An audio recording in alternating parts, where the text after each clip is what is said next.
दोस्तों नमस्कार। आज हम आपसे बात करने वाले हैं आपके लिए ठीक है ईपीएस से ज़्यादा पेंशन का इंतज़ाम। जी हाँ, इससे रिलेटेड हम कई आज टॉपिक्स जो हैं पेंशन कितनी बढ़ सकती है, क्या पेंशन बढ़ाना पॉसिबल है? इन सब आदि विषयों पे हम आपसे आज चर्चा करने वाले हैं। वीडियो थोड़ा लंबा हो सकता है लेकिन आप शुरू से अंत तक देखिएगा क्योंकि काफ़ी कुछ इसमें आपको जानकारी मिलने वाली है। स्पेशली ईपीएस 95 पेंशन से रिलेटेड जो भी जानकारी है वो इस वीडियो के माध्यम से मैं आपको पूरा सटीक इन्फॉर्मेशन देने वाला हूँ। काफ़ी लंबा वीडियो हो सकता है लेकिन इन्फॉर्मेशन जो है काफ़ी जेन्युइन है और काफ़ी जो है इंपॉर्टेंट इन्फॉर्मेशन है सारे ईपीएस 95 पेंशनर्स के लिए। तो आइए बिना लेट के जानना शुरू करते हैं कि क्या अपडेट है इस वीडियो के रिगार्डिंग। जैसा कि आप देख भी सकते हैं यहाँ पर कि आपके लिए ठीक है ईपीएस के तहत ज़्यादा पेंशन का इंतजाम। अगर अगर आप कुल पेंशन का विकल्प चुनेंगे तो आपके लिए पेंशन योग्य सैलरी का पूरा 8.33% हिस्सा ईपीएस में जाएगा। जी हाँ, इस तरह ईपीएस में आपका अंशदान बढ़ जाएगा लेकिन ईपीएफ में आपका कंट्रीब्यूशन उसी अनुपात में कम भी हो जाएगा। अपने टैक्स स्लैब सैलरी बढ़ने की संभावनाएं जैसे पहलुओं पर विचार करने के बाद ही पूरी सैलरी पर पेंशन लेने का फैसला करें। जी हाँ, एम्प्लॉयर के अंशदान का 8.33% या 1250 रुपये जो भी ज़्यादा हो ईपीएफ में जाता था और बाकी हिस्सा ईपीएफ में रहता था।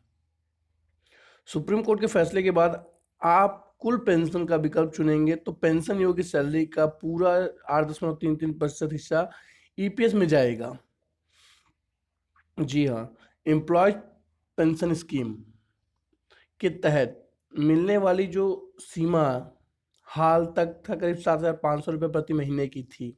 हालांकि सुप्रीम कोर्ट के हालिया फैसले के जरिए अब उस पर उसकी सीमा जो है हटा दी गई है। अब आपकी पेंशन इस पर निर्भर करेगी कि आपकी आखिरी पेंशन योग्य सैलरी यानी बेसिक सैलरी और महंगाई भत्ता कितनी थी। इस रूलिंग से लेबर एक्टिविटिस्ट खुश हैं। भारतीय मजदूर संघ और के all India general secretary Brijesh Upadhyay की अगर बात की जाए तो उन्होंने कहा कि सुप्रीम कोर्ट ने सारा संदेह खत्म कर दिया है। अब सभी लोगों को उनकी आखिरी सैलरी के आधार पर पेंशन मिल सकती है। मेरी तो राय यही है कि कर्मचारी कुल पेंशन का विकल्प चुने। हालांकि कदम बढ़ाने के से पहले अपने आप को यह बात समझ लेनी चाहिए कि यह ज़्यादा पेंशन आपकी ही जेब से जाएगी। जी हाँ, अभी तक आपकी पेंशन योग्य सैलरी का 12% हिस्सा ईपीएफ में जाता था। आपका एम्प्लॉयर इस 12% रकम के बराबर अंशदान करता था। सुप्रीम कोर्ट की रूलिंग के पहले एम्प्लॉयर के अंशदान का 8.33% हिस्सा यानी 1250 रुपये जो भी ज़्यादा हो ईपीएस में जाता था और बाकी हिस्सा ईपीएफ में रहता था। अगर आप कुल पेंशन का विकल्प चुनेंगे तो आपकी पेंशन योग्य सैलरी का पूरा 8.33% जो हिस्सा है ईपीएस में जाएगा। इस तरह ईपीएस में आपका अंशदान बढ़ जाएगा लेकिन ईपीएफ में कंट्रीब्यूशन उसी अनुपात में आपका कम हो गया। इससे इस तरह समझा जा सकता है कि अगर आप 58 साल के हो और 35 साल की सर्विस के बाद आप रिटायर होने वाले हो और पेंशन चाहते हैं कुल पेंशन चाहते हैं तो आपको ईपीएफ में एम्प्लॉयर के अंशदान का पूरा 8.33% हिस्सा उस तारीख से ईपीएस में शिफ्ट करना होगा जब से आपने नौकरी शुरू की थी। इस तरह अगर आपकी सैलरी 7% सालाना के दर से बढ़ी हो तो अभी 90,000 रुपये हो तो पिछले 35 वर्षों के लिए अतिरिक्त अंशदान करीब 10.35 लाख रुपए होगा। इसमें ब्याज भी जोड़ा जाएगा। असल फर्क ब्याज से ही पड़ेगा। जब आप ब्याज जोड़ेंगे तो अतिरिक्त अंशदान का करीब 45.15 लाख रुपए हो जाएगा। आपको यह पूरी रकम जो है ईपीएफ से ईपीएस में शिफ्ट करना पड़ेगा यानी करीब 45.15 लाख रुपए आपको शिफ्ट करना पड़ सकता है। जी हाँ, ऐसा होने पर ही आप पूरी पेंशन यानी करीब 45,000 रुपये प्रति महीना के हकदार हो पाएंगे। अब देखने वाली बात देखिए, अब बात करते हैं यहाँ पर ये बुद्धिमानी भरा फैसला होगा या नहीं। तो ये जानना बहुत ज़रूरी है कि जो ये फैसला अगर आप लेते हैं कि अपनी पूरी सैलरी का कंट्रीब्यूशन कर देते हैं और जो ईपीएफ में आपका अंशदान घट जाता है, तो क्या ये एक बुद्धिमानी भरा फैसला होगा? अगर आप भविष्य के लिए बचत पर भी पैसा खर्च करने की को तरजीह देते हो, तो आपके लिए फुल पेंशन का विकल्प जरूर चुनना चाहिए। हालांकि कुछ एक्सपर्ट का कहना है कि रिटायरमेंट की सिक्योर करने के लिए ईपीएफ से पैसा ईपीएस में शिफ्ट करना बहुत जरूरी नहीं है। फिनसेफ इंडिया के डायरेक्टर और बुमंत्रा की को फाउंडर मृद अग्रवाल ने कहा कि बेहतर यह होगा कि ईपीएफ में पैसा जमा होने दिया जाए और रिटायरमेंट के समय उसका निवेश किया जाए, क्योंकि उस वक्त तक कई प्रोडक्ट्स अवेलेबल होंगे। हालांकि रुपए पैसे के मामले में कुशल लोग भी हो सकते हैं और उम्र बढ़ने पर निवेश के मामले में ठीक से संभल ना पाए। जी हाँ, जबकि उसी समय उन्हें हर महीने न्यूनतम निश्चित रकम राशि की जरूरत होगी। प्लान रूपी इन्वेस्टमेंट सर्विसेज के फाउंडर अमोल जोशी ने कहा कि जीवन अवधि बढ़ने के साथ हमें पहले से ज़्यादा समय के लिए रेगुलर मंथली इनकम की ज़रूरत है, लिहाजा लोग ज़्यादा ईपीएस कंट्रीब्यूशन का विकल्प चुने तो बेहतर होगा। अगर आप ईपीएफ में पैसा जमा करते रहने का विकल्प चुनते हैं, तो यह हो सकता है कि आप अपने इन्यूटी खरीदें। हालांकि किसी बीमा कंपनी से खरीदी गई इम्यूनिटी जो है इन्यूटी से आपको कुछ पैसे मिलेंगे। उदाहरण के लिए अगर आपने एलआईसी जीवन अक्षय में 45.15 लाख रुपए लगाएं, तो आपको करीब 32,054 रुपये जो है मंथली इन्यूटी मिलेगी। वही ईपीएस में करीब 37,500 रुपये मिलेगी। तो आप समझ सकते हैं। अब देखिए, पेंशन पर भी टैक्स लगता है, वो मैं आपको बता दूं कि ईपीएस के तहत पेंशन पर इन्यूटी के तहत टैक्स लगता है, लिहाजा आपको रिटायरमेंट के बाद अपनी टैक्स देनदारी का आकलन करना होगा। अग्रवाल ने कहा, चूंकि पूरी पेंशन पर टैक्स देना होगा, लिहाजा ज़्यादा पेंशन विकल्प चुनना उन लोगों के लिए फ़ायदेमंद शायद नहीं हो जो ऊंचे टैक्स ब्रैकेट में आते हैं। हालांकि निचले टैक्स ब्रैकेट में वालों के लिए यह कारगर हो सकता है।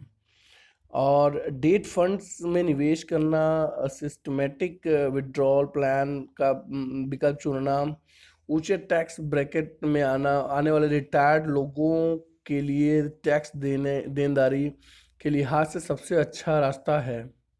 अगर कोई लोअर टैक्स ब्रैकेट में हो तो भी उसे सीनियर सिटीजन सेविंग स्कीम जैसे ज़्यादा यील्ड वाले सेफ इन्वेस्टमेंट्स का पूरा उपयोग करने के बाद ही अतिरिक्त जो है रकम ईपीएस में डालनी चाहिए।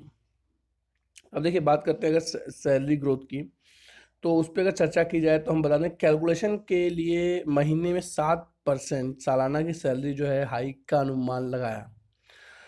यह आपके लिए अलग हो सकती है और उसी हिसाब से ईपीएस में ट्रांसफ़र की जाने वाली रकम में भी फर्क पड़ सकता है। सुप्रीम कोर्ट के निर्देश के अनुसार जब सबसे बड़ा फायदा उन लोगों के लिए होगा जिनकी सैलरी करियर में ज़्यादा वक्त में कम रही हो, लेकिन आखिर में कुछ सालों में जिनकी सैलरी में भारी बढ़ोतरी हुई हो। जोशी ने बताया कि सैलरी में अचानक बढ़ोतरी के कारण इन लोगों को काफ़ी फायदा होगा और उन्हें अधिक पेंशन का विकल्प चुनने में आसानी भी होगी और चुनना चाहिए। अगर आपको इसका अंदाज़ा नहीं है, तो मैं आपको बता दूं कि समय के साथ आपकी सैलरी में बढ़ोतरी हुई है, तो आप ईपीएफओ ऑफिस में इसकी जानकारी ले सकते हैं। इससे आपको पता चल जाएगा कि ईपीएफ से ईपीएस में कितने पैसे ट्रांसफ़र करना होगा। ईपीएफओ आपकी सैलरी ग्रोथ के आधार पर रकम जो है जानकारी देगी। अब आप बात कर लेते हैं कि क्या अधिक पेंशन देना जो है संभव है। जी हाँ, ईपीएस का कॉपर्स काफ़ी बड़ा है, अगर और उसे लेबर मिनिस्ट्री कंट्रोल करती है। ज़्यादा लोगों को लगता है कि यह रिस्क फ्री है। अभी ईपीएस में अधिक रकम आ रही है और उससे निकलने वाली रकम कम है, इसलिए यह सेफ प्रोडक्ट दिखता है। 2015-16 में ई पेंशन फंड से कुल करीब 32,307 करोड़ रुपए आए थे, जबकि 13,545 करोड़ निकाले गए थे, यानी रुपए निकले थे। अब इसमें करीब 17,762 करोड़ रुपए जो है सरप्लस में है, हो गया था। पेंशन फंड पर 2015-16 में करीब 21,662 करोड़ रुपए जो है इंटरेस्ट इनकम भी हुई थी। इसमें लगातार बढ़ोतरी हो रही है। हालांकि आज के युवा कामगारों की उम्र बढ़ेगी तो ईपीएस के तहत पेंशन की रकम में कई गुना की बढ़ोतरी होगी तथा स्थिति बिगड़ सकती है। रियल अगर वैल्यूएशन के मुताबिक 2009 में ईपीएस शॉर्टफॉल्स 61,608 करोड़ रुपए थी, जो मार्च 2015 तक करीब 5,227 करोड़ रुपए रह गया था। एक्सपर्ट को डर है कि अगर केरल हाईकोर्ट के फैसले लागू किए गए तो ईपीएस का पर्स फिर से डिफिसिट हो जा सकता है। ईपीएफओ के पूर्व सदस्य बीपी पंत ने बताया कि अभी ईपीएस के पास जितना फंड है वह आने वाले वर्षों में पेंशन देने के लिए पर्याप्त नहीं है। ऐसे में मौजूदा हालत में अधिक पेंशन देने के लिए कल्पना करना मुश्किल है। एक्सपर्ट्स का कहना है कि कुछ कंपनियां जो है एम्प्लॉयज़ के लिए स्पेशल पे के एक हिस्से को बेसिक पे से जोड़ सकती हैं ताकि उनकी जो पेंशन योग्य सैलरी रिटायरमेंट के करीब पहुंचने पे बढ़ जाए। हालांकि इससे ईपीएस पर और दबाव बढ़ेगा। क्या ईपीएस भविष्य में सारी पेंशन का बोझ उठा पाएगी? इस पर एक्सपर्ट्स की राय बटी हुई है। कुछ लोग यहाँ इस मामले में एक्यूरियल वैल्यूएशन का हवाला देते हैं तो डिफिशिएट की बात कर रहे हैं, तो कुछ का कहना है कि सरकार की चिंता है। उपाध्याय ने बताया कि एम्प्लॉयज़ को आखिर ईपीएस कॉपर्स पर माथापच्ची क्यों करनी चाहिए, इसे मैनेज करने का काम सरकार का है। तो हाँ, बिल्कुल उन्होंने जो बात बोली है कि ये मैनेज करने का काम सरकार का है। हालांकि अब इसके बाद से जो एक अपडेट निकल के आ रही है, आपको बता दें कि 2 मई को होने वाला है एक और जो है सुनवाई सुप्रीम कोर्ट में, जो कि ईपीएफओ के द्वारा दायर किया गया था। तो उसके बाद ही कोई निर्णय निकल के आएगा। तो दोस्तों ये थी एक पूरी जानकारी जिसको माध्यम से मैंने आपको सब डिटेल जो है विस्तृत रूप में बताया कि क्या संभावनाएं हैं और क्या नहीं हो सकता है। आशा करते हैं जानकारी आपको पसंद आई होगी। हमें राय अपने कमेंट में दीजिएगा। आपसे मिलते हैं फिर किसी नए अपडेट के साथ किसी नए वीडियो में दोस्तों। तब तक के लिए धन्यवाद। उससे पहले आपसे रिक्वेस्ट करेंगे छोटा सा कि अगर अभी तक आपने चैनल को सब्सक्राइब नहीं किया तो सब्सक्राइब जरूर कर लीजिएगा। हम इसी तरह के नए नए जानकारी वाले जो वीडियोज़ है आपके लिए लेके आते रहते हैं। तो फिर मिलते हैं आपसे नए किसी वीडियो में नए अपडेट के साथ। तब तक के लिए धन्यवाद।